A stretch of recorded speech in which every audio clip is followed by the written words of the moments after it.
Premier trait de caractère d'un bon leader, la délégation.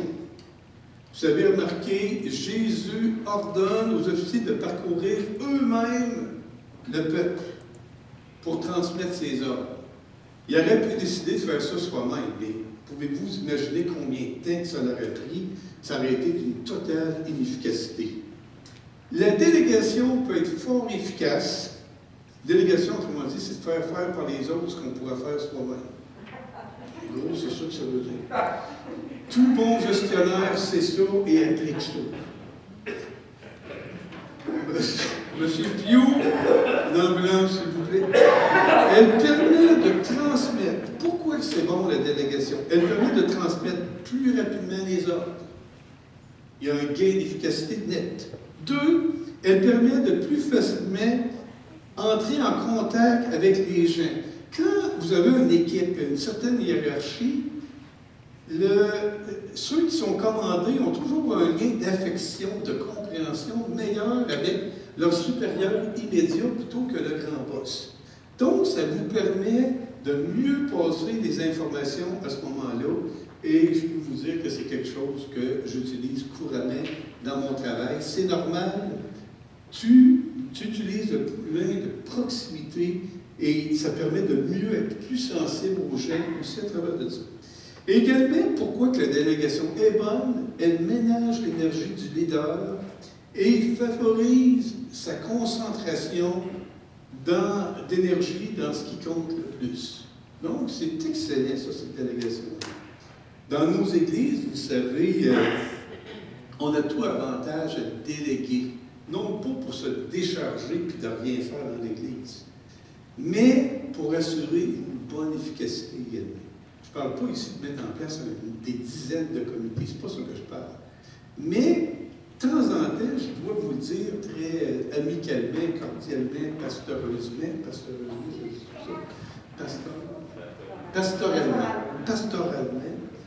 parfois, les leaders, pour toutes sortes de raisons, essaient de tout faire par lui-même. Il peut tout garder dans ses mains. Pour toutes sortes de raisons. Soit que c'est un perfectionniste ou une perfectionniste, puis il est convaincu que personne ne va faire aussi bien qu'elle-même. Parfois parce que tu n'as pas confiance aux autres. Et tristement, parfois c'est pour garder tout le contrôle pour soi. Ça arrive. Hein? Donc, je vous encourage de faire preuve de délégation.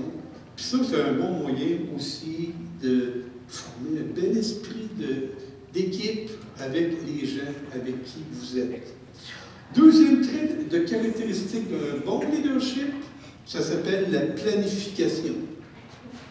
Il les prévient de prévoir 3 jours à l'avance les provisions avant l'entrée au pays. C'est ça, la planification.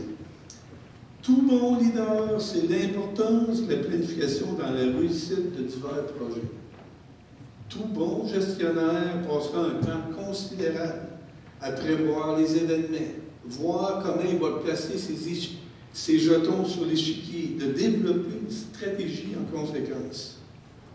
Parfois, vous savez, il y a des projets qui échouent, non pas parce que c'est des mauvais projets, mais parce qu'ils ont été mal planifiés. Et tout tombe à l'eau. Donc, planification à ne pas manquer. Troisièmement, une communication claire et simple. Je trouve admirable comment Josué passe ses ordres. Pas de niaisage dans le discours de Josué. Il répond à 4 questions fondamentales. Qui? C'est vous autres, les Rubénites, les 3 Manassés, tout ça. Quoi vous allez faire? Vous allez conquérir?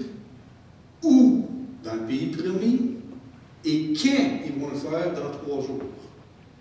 Souvent, on n'est pas clair dans les directives qu'on donne. Puis que le monde, après ça, se demande c'est quoi qu'il me demandait comme leader? Puis tu ne le sais pas. Profitons de la simplicité communicationnelle de Josué. Et finalement, un autre bon trait caractéristique d'un bon leader, c'est l'adaptation. OK. Ça, c'est malheureusement, plusieurs ont la misère à s'adapter. Je regarde ça. Puis là, je ne veux pas me dédire avec qu'est-ce que je viens de dire. avec la délégation. Ça s'exerce dans ce cas-ci lorsque Josué, bien que délégué son pouvoir aux officiers de parcourir le peuple, se garde 3 tribus pour lui. Pourquoi il fait ça? Parce que ces tribus-là, et je vais vous expliquer pourquoi tout à l'heure, sont très importantes. Et c'est pour ça qu'il décide de s'adresser lui-même à ces tribus. Pour l'instant, retenons qu'un bon leader doit s'adapter selon les circonstances et les particularités du peuple qu'il dirige. Je connais des dirigeants qui essaient de projeter une image de « moi, quand j'ai dit quelque chose, ça va être comme ça tout le temps ». Ça peut paraître en premier rassurant.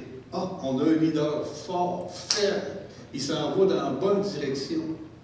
Mais parfois, le plus souvent, ça cause des bouts. Et ça peut nuire à des relations. Est-ce que c'est vrai que des nouvelles données peuvent arriver, qui peuvent changer notre vision des choses? Est-ce que c'est possible que la sagesse des frères et sœurs autour de nous devrait être considérée? C'est possible qu'au point de départ, on s'est même carrément trompé, puis qu'on était carrément dans l'erreur. C'est possible, ces choses-là. Donc, bon leader, flexibilité dans l'application de la délégation, parce que, vous savez, la flexibilité dans la fermeté, ça peut coexister. Donc, les 4 points de leadership de Josué ici sont la délégation, la planification, la communication et l'adaptation. C'est les 4 points de leadership. Maintenant, laissez-moi vous parler du deuxième point que je voulais vous aborder, c'est-à-dire le sens du devoir ou des responsabilités de ceux qui pourraient se reposer. Et je vous rappelle le texte, trouvé en 12, 14, versets 12 à 14. Josué dit aux Rubénites, aux Gadites et à la demi-tribu de Manassé, rappelez-vous ce que vous appelez qui Moïse, serviteur de l'Éternel, quand il a dit l'Éternel, votre Dieu, vous a accordé du repos et vous a donné ce pays. Vos femmes, vos petits-enfants et vos troupeaux resteront dans le pays que vous a donné Moïse de ce côté-ci du Jourdain. Mais vous tous, hommes vaillants, vous passerez en armes devant vos frères et vous les aiderez jusqu'à ce que l'Éternel ait accordé du repos à vos frères comme à vous, et qu'ils soient aussi en possession du pays que l'Éternel, votre Dieu, leur donne. Je vais passer maintenant un peu de temps à vous expliquer quelles sont ces 3 tribus-là. Vous savez, historiquement, c'est des descendants des fils de Jacob, avec un peu l'exception de Joseph qui est là. Et avec le temps, ça fait plus de 400 ans qu'ils étaient en Égypte. Je pense qu'ils étaient rentrés 70 en Égypte. Maintenant, ils ressortent, ils sont des centaines de milliers de personnes. Mais chaque Israélite est lié avec une tribu. Et dans Nombre 32-33, il est dit que Moïse donna aux fils de Gad et aux fils de Ruben et à la moitié de la tribu de Manassé, fils de Joseph, le royaume de Sion, roi des Amoréens, et le royaume d'Og, roi de Bazan, le pays avec ses villes, avec les territoires des villes du pays tout alentour. Regardons encore une fois, Paul, le territoire en question. Alors, je vais me mettre de ce côté-ci maintenant. Et nous avons, je vous ai parlé de la mer Morte, elle est ici en anglais, qu'est-ce que j'ai trouvé, c'est en anglais, Dead Sea. Donc, on a les Israélites qui arrivent maintenant de leur pèlerinage ici dans le désert, et ils rentrent par le côté est du Jourdain, le côté est, donc l'Orient, de ce côté-ci, et ils veulent traverser le territoire qui est possédé, on va dire contrôlé par le roi Sion. Ils vont voir le roi Sion et ils lui disent, écoutez, on est un peuple, on aimerait ça simplement traverser ton territoire, on ne veut même pas arrêter, on ne prendra rien. Ça, c'est énuméré dans Nombre 21. Le récit, si vous voulez le reclasser, est dans Nombre 21. Donc, il leur dit ça. Donc, tu n'auras pas de trouble avec nous autres, on passe, puis tu n'entends plus parler de nous autres. Dans le concret, c'est ça. Mais que fait Sion? Il a la brillante idée de vouloir combattre le peuple de l'Éternel. Ils décident que ça n'a pas d'allure, même si cette demande était très pacifique. Ils décident de partir en guerre contre le peuple de l'Éternel. Très mauvaise idée. Et je peux vous dire tout de suite comment ça se termine. Le peuple de Sion est complètement détruit, voué à l'interdit par les Israélites qui pénètrent dans ce territoire-là. Donc, c'est ça, ce territoire qui est juste ici. Notez, parce que cette ville-là va prendre de l'importance. Dans les prochaines études sur Josué, Jéricho est juste de l'autre côté ici. Prochaine diapo, je te prie. Et dans une deuxième étape, il y en a un autre qui n'a rien compris, c'est le roi Og. Et là, on pourrait faire plusieurs jeux de mots avec ce nom-là. Hein, le roi Og. Quel Og que c'était, on ne sait pas. Mais donc, il va, lui, dans cette zone-là, lui aussi décide de s'opposer à l'Éternel. Il n'attend pas, il ne demande pas aucune permission, il combat, et encore une fois, c'est une défaite cuisante qui est subie par Og, le roi. Prochaine diapo, s'il te plaît, Paul. Ça nous amène à la situation suivante. Et souvent, on ne pige pas vraiment l'Ancien Testament, mais je voulais juste vous le figurer géographiquement. Donc, ici, le désert, pénétration dans le pays, et c'est la tribu de Ruben qui possède ici, selon le décret de l'Éternel. Le pays, maintenant, la tribu de Gad est ici, et Manassé. Bien entendu, c'est des limites approximatives. Parfois, c'est dur de faire la conjonction, l'adéquation idéale entre ce que la Bible dit maintenant, les territoires. Mais en gros, pour vous figurer la distance de ça, du haut vers le bas, c'est sensiblement, on va dire, Québec-Montréal. D'accord? Québec-Montréal. Puis la largeur de ça, plus ou moins Shawinigan-Drummondville. OK? Imaginez-vous qu'on vous dit aujourd'hui, tu conquiers ce territoire-là, puis je ne parle même pas de l'autre côté ici. Je ne parle pas de ce côté-là. On te met dans cet esprit-là que tu dois conquérir ça. Je pense que plusieurs d'entre nous seraient très nerveux, puis avec raison également. Je serais le premier à être extrêmement nerveux si on me donnait cette mission-là. Merci, Paul. Et la conquête de ces pays-là par les Israélites a là une importance fondamentale dans la suite des choses. Pourquoi? Parce que dans Josué 2:10, Rahab, la prostituée qui habite à Jéricho, qui joue un rôle fondamental dans la capture de Jéricho, dit aux espions israélites qui sont là, elle leur dit ceci, et le prédicateur qui va en parler bientôt va en parler plus abondamment. Nous avons appris comment, à votre sortie d'Égypte, l'Éternel a mis à sec devant vous les eaux de la mer Rouge, et comment vous avez traité les deux rois des Amoréens, au-delà de Jourdain, Sion et Og, que vous avez dévoués par l'interdit. Et à ce moment-là, elle déclare, elle a tout à fait raison, elle déclare, depuis ce temps, le peuple a perdu tout courage et leur esprit est abattu. Ça les a scrapés net, ça les a découragés total.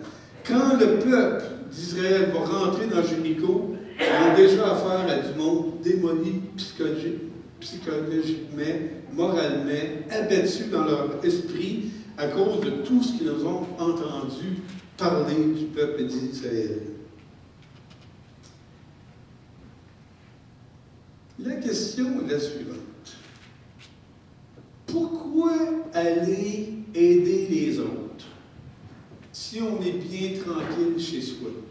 Vous comprenez que ces trois tribus-là sont maintenant en paix. Ils possèdent leur pays, ils sont établis là, ils sont bien.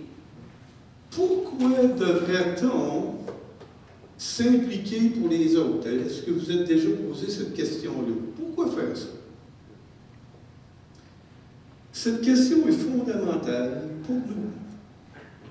Pourquoi intervenir pour d'autres alors qu'on pourrait rester tranquille chez soi? Je vous donne des exemples. Pourquoi aller évangéliser au risque de se faire moquer de soi? Pourquoi ne pas rester au chaud dans notre salon? Pourquoi aller aider ce frère dans la tristesse au lieu d'écouter un bon film?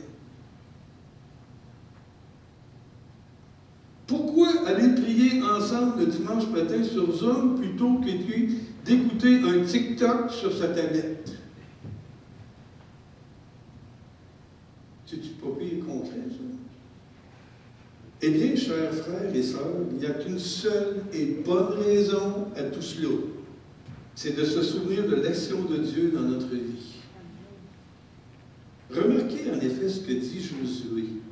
Rappelez-vous ce que vous a prescrit Moïse, serviteur de l'Éternel, quand il a dit « L'Éternel, votre Dieu, vous a accordé du repos et vous a donné ce pays. » Josué pointe le problème, la solution, et tout ça vers Dieu.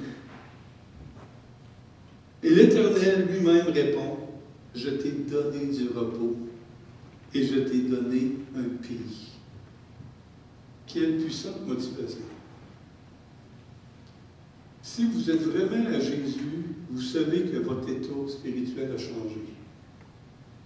Vous êtes dans un nouvel état. Vous étiez autrefois ennemi de Dieu, la Bible déclare clairement. Fils de la rébellion ou de fille de rébellion. Quelqu'un en chicane avec Dieu. Maintenant, vous avez été réconcilié par Christ. Dieu vous a donné du repos.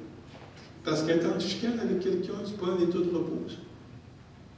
Qu'on ne me laisse pas dire que ça a été un état de repos quand tu es en chicane. Non.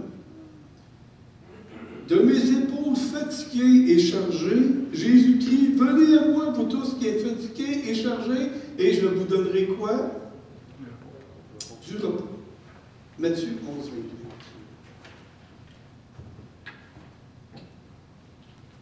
Et pour trouver l'Éternel, pour trouver Jésus, nul besoin d'aller bien loin, on a juste à lever les yeux. Un peu comme dans le désert, les Israélites ont dû lever les yeux vers le serpent d'airain. Vous vous souvenez de cette histoire-là? Ils étaient attaqués par des serpents, ils appellent ça dans la Bible des serpents brûlants. Et tous ceux qui étaient piqués étaient en état, mouraient et crâne et état de maladie. Tout ce qu'il y avait à faire, c'était de lever les yeux, de regarder le serpent d'airain sur une perche que Moïse donnait. Et il était automatiquement guéri. Et savez-vous dans quel chapitre que ça se passe dans la Bible? Nombre 21. Ça vous dit quelque chose, ça? Nombre 21, c'est juste quelques versets avant la conquête de Og et de Sion par le peuple d'Israélite. Jésus les a guéris, les a soutenus, les a entourés avec une image importante qui est d'ailleurs rappelée dans le Nouveau Testament, qui est rappelée couramment dans le Nouveau Testament par Jésus-même, qui se compare lui-même, qui, quand de même que le serpent a été élevé, eh bien le Fils sera élevé. On trouve ça dans Jean chapitre 3. Et ce grand Éternel, en plus de nous donner du repos, nous donne un nouveau pays. Un nouveau pays-là, on ne l'a pas encore découvert parce qu'on est des étrangers, des errants sur cette terre. Et je sais que vous comprenez très bien ce que je veux dire par là. Ce n'est pas notre pays. Qu'importe dans quel pays vous habitez sur cette terre, en étant croyant, vous êtes des errants. Tu sais, ça arrive. En étant des croyants, vous êtes des errants. C'est vrai. Jésus nous a donné un pays éternel qui ne peut se flétrir. Il nous a promis de nous préparer une place dans ce pays. Une belle ville nous attend. Dans une ville magnifique dans laquelle il n'y aura pas de pluie, dans laquelle il n'y aura aucune maladie, dans laquelle les personnes qui seront dans ce pays seront tout à fait merveilleuses. On pourra rencontrer le Seigneur avec lequel nous languissons depuis plusieurs années. Pouvez-vous remarquer qu'on revient à deux thèmes fondamentaux du livre de Josué? le repos et le pays. Et bien, c'est l'invitation de Dieu pour nous de nous engager dans sa voie, de délaisser notre vie égoïste. Je pense que c'est ça le message. Là. Délaisse-toi toi-même, puis pense aux autres. Et centré sur nous, qui nous empêche d'agir, levons-nous pour aller aider ceux qui n'ont pas de repos. Et Dieu nous promet qu'il va nous en donner, nous aussi. Savez-vous ce qui m'impressionne le plus avec ce texte-là, l'appel de Josué? Savez-vous ce qui me touche le plus? Parfois, c'est des détails qui viennent nous chercher. Vous allez marcher les 3 tribus en avant des 9 autres, pas en arrière, pas au milieu, en avant. Moi, si on me demandait d'aller aider quelqu'un dans une grande mission, place-moi pas en tête, place-moi pas en arrière, non, parce qu'en tête, c'est toi qui manges toutes les balles, tous les coups d'épée, les premiers coups, c'est toi qui les manges. Place-moi pas en arrière, il va peut-être avoir une embuscade. Il va me pogner par en arrière. Place-moi pas non plus sur les côtés, parce que ça peut venir de l'autre bord. Place-moi quelque part au milieu. Comme ça, moi, je vais faire partie de la gang, mais je vais être protégé. S'il y en a qui tombent, bien, ça va faire comme un rempart pour me protéger moi-même. Voyez-vous que moi, je suis pas heureux. Je suis très heureux. Mais le Seigneur dit, tu vas marcher à l'avant. Puis les autres, ils disent, oui, on va y aller. Imaginez-vous, là, je pensais ça chez nous. Pourquoi le Seigneur a demandé en avant? Pourquoi en avant? J'avance que la raison est la suivante. Ça devait lancer un puissant message d'encouragement au peuple, aux 9 autres tribus. Regarde, ils n'auraient même pas besoin de nous aider, puis ils viennent, les autres, puis ils marchent en avant. Et ça doit être rassurant de savoir ça. Et que j'aimerais ça. Deuxièmement, la gang qu'on va aller s'opposer. Hey, ça, c'est la gang qui ont vécu Sion et Og, puis ils l'ont dit dans la Bible, on a peur de ça, juste à y penser, on tremble. Ça devait être démolissant pour partout. Quel effet motivateur à l'interne et destructeur à l'externe? On marche en avant, on n'a pas peur, puis on va aller aider nos frères, qu'advienne que pourra. Ça devait lancer un message d'unité totale. Hey, ce gang-là, comment qu'on va faire pour les battre? Pensez-vous à des applications pour nous. Qu'est-ce que vous diriez si je vous dirais, hey, il y a un nouveau bâtiment d'église qui se bâtit à 100 km d'ici, là. Ça va te prendre une semaine de vacances, là. Es-tu prêt à y aller? Si ton frère est injustement persécuté, es-tu prêt à lâcher ta TV et à souffrir avec lui? Puis peut-être même, qu'est-ce qu'on appelle dans le terme de la guerre, prendre une balle? Vous savez, c'est quoi le terme prendre une balle? C'est le gars, typiquement des films américains, c'est le gars qui se garoche devant l'autre, puis le président n'est pas prêt à la balle, c'est lui qui l'a pris pour l'autre, puis lui, il meurt là. C'est ça, prendre une balle. Suis-je prêt à aller au front pour défendre la cause de l'Évangile? Peut-être que la vraie réponse, c'est non, la réponse. Parce qu'on a peur. Ou peut-être qu'on est bien encrouté dans nos vieilles coutumes, puis on est tellement bien là-dedans que ça ne déloge plus. Et voyons la réponse des... Comment ils ont répondu ces 3 tribus-là? Nous ferons tout ce que tu nous as ordonné, et nous irons partout où tu nous enverras. Nous t'obéirons entièrement, comme on a obéi à Moïse. Veuille seulement l'Éternel d'être avec toi. Fortifie-toi seulement et prends courage. C'est l'essentiel du message. Quelle réponse puissante. Puis, ailleurs, dans la Bible, je pense au chapitre 4, il est démontré qu'ils l'ont fait. Ce n'est pas juste des paroles en l'air. Oui, il va mourir pour toi, Jésus. Mais oui, vas-y. Ils l'ont fait, et je pense au chapitre 4, qu'ils sont montés devant leurs frères. Ce n'était ni plus ni moins qu'un engagement total et complet. Total. Regardez bien. Nous ferons tout. Nous irons partout. Non, quelqu'un qui dit ça, hey, on va tout faire pour toi. Mais aller partout. On va t'obéir entièrement. Wow! Quelle réponse! Moi, je me mets à la place de Josué. Il devait-tu être content d'entendre ça? C'est comme, placez-vous dans lui. En lui.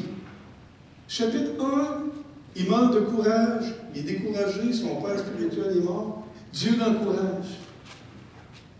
Plus il donne l'équipe nécessaire pour parler aux autres. Les autres disent, on va tout faire ce que tu demandes.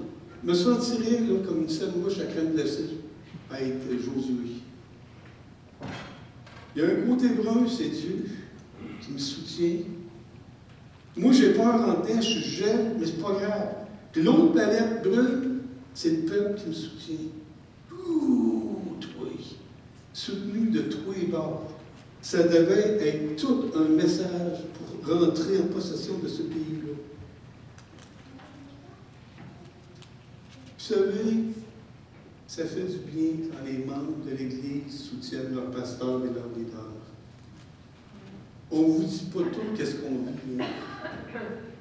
Puis parfois, on va vous dire, c'est dur d'être leader parce qu'il y a une grande charge devant l'Éternel.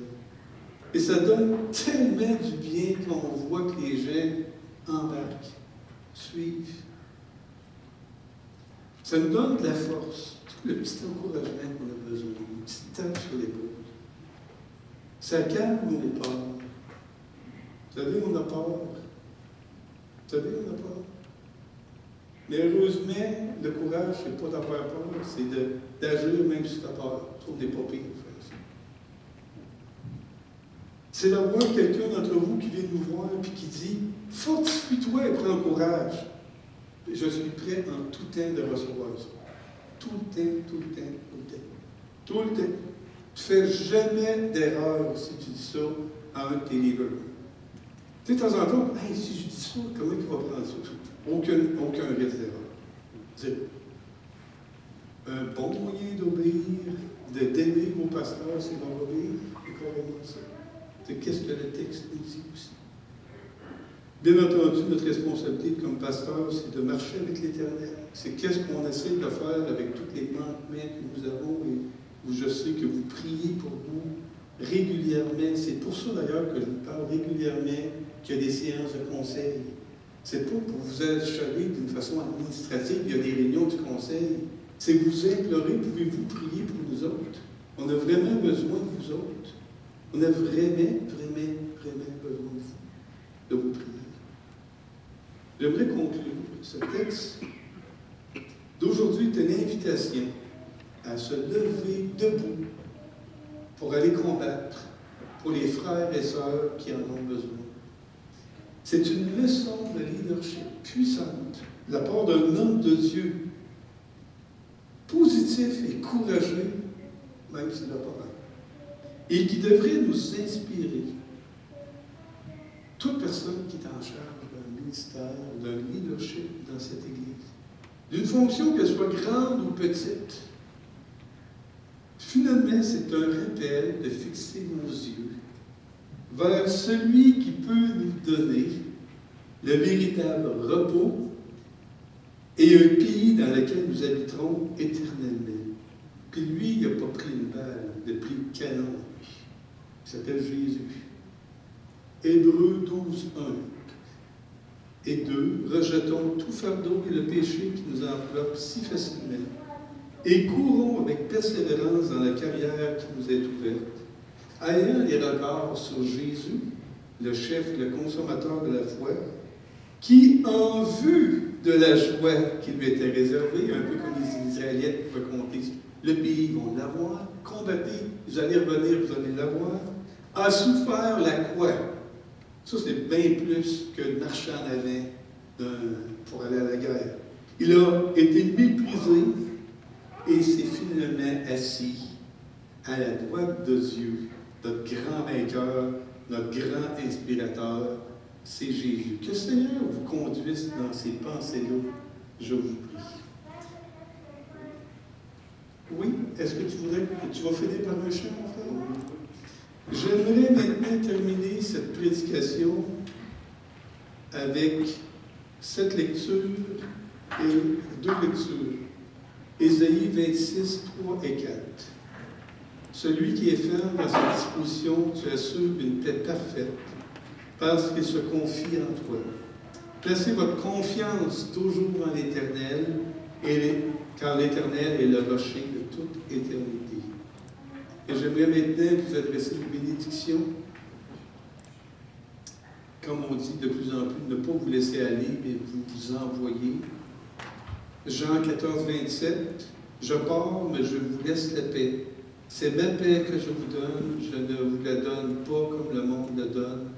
C'est pourquoi ne soyez pas troublés et n'ayez aucune crainte en votre cœur. Que le Seigneur vous bénisse et on fait un dernier chant ensemble. Merci. Je vous ai dit qu'on va vous fatiguer avec ça en 2022, on va le connaître par cœur. Mais les vérités sont importantes et sont bonnes. Quel repos céleste, Jésus, d'être